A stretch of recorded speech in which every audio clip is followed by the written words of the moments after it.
seorang hakim, Allah Subhanahu wa taala berikan tanggung jawab dan amanah yang besar kepada mereka.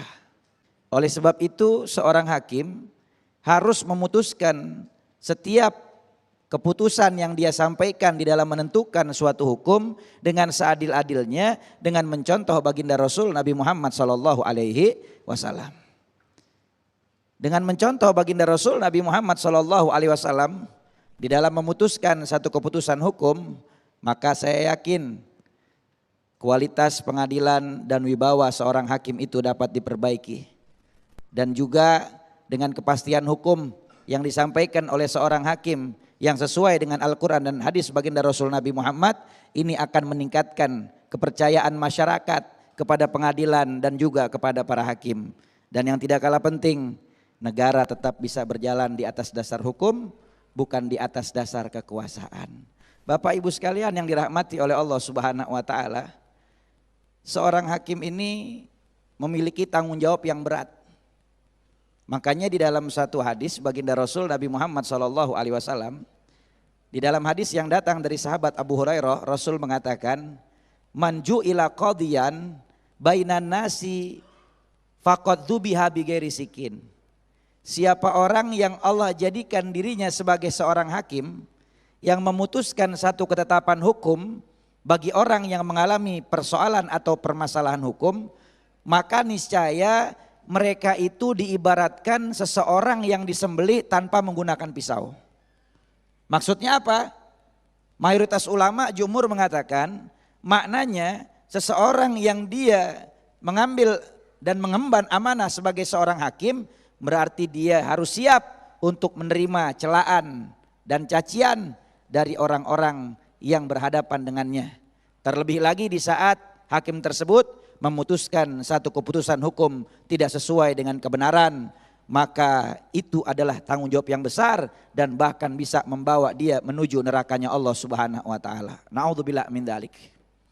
Bapak Ibu sekalian yang dirahmati oleh Allah Subhanahu wa taala, pantaslah para ulama salafun saleh terdahulu, mereka itu enggan ketika dipilih untuk menjadi seorang hakim. Karena memiliki tanggung jawab yang besar di hadapan Allah Subhanahu wa taala.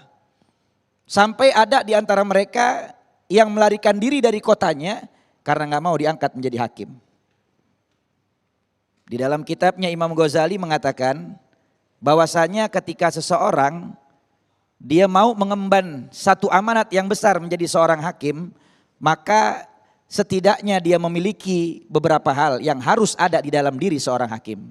Yang pertama adalah seorang hakim harus memiliki ketakwaan yang tinggi kepada Allah Subhanahu wa taala. Betul-betul menjalankan perintah Allah, menjauhi larangan Allah Subhanahu wa taala, sehingga dia memiliki kualitas iman yang luar biasa.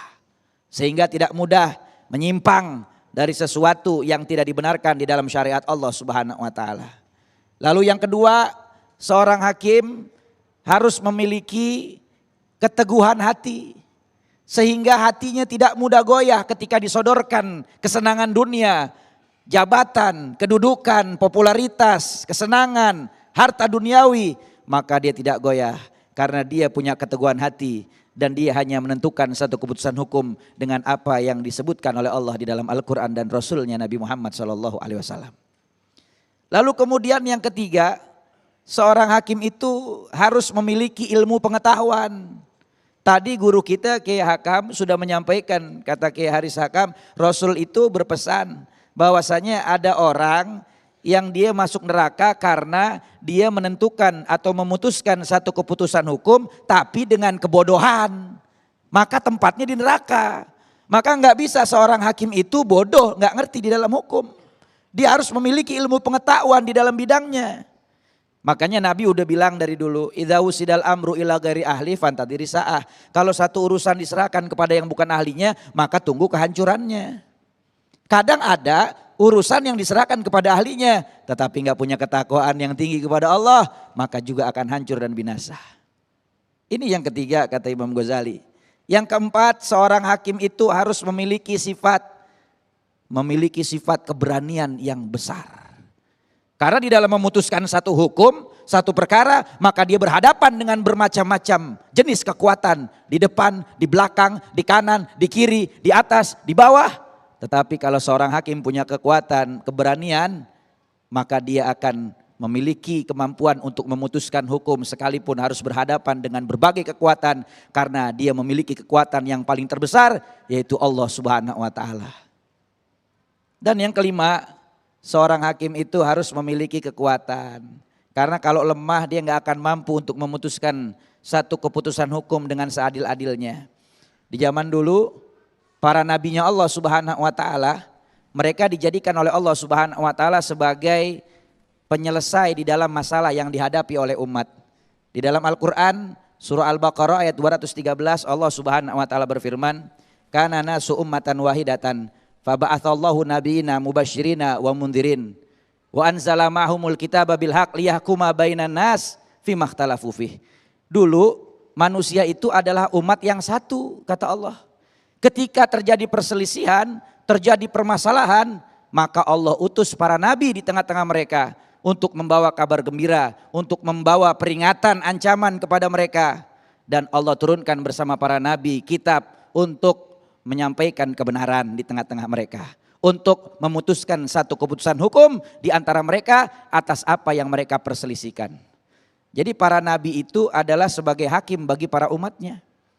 Dan sekarang Allah Subhanahu wa taala memberikan kepada kita seorang hakim yang memutuskan hukum di tengah-tengah kita, maka hendaknya seorang hakim itu harus bertakwa kepada Allah Subhanahu wa taala agar setiap apa yang diambil dari keputusannya sesuai dengan apa yang menjadi keridhaan Allah dan Rasulnya Nabi Muhammad SAW. Mudah-mudahan Allah Subhanahu wa taala berikan kepada kita kemudahan di dalam menghadapi masalah, dan mudah-mudahan Allah berikan kepada kita para pemimpin dan hakim-hakim yang adil. Amin ya rabbal alamin. Wallahu a'lam bishawab. Amin ya rabbal alamin.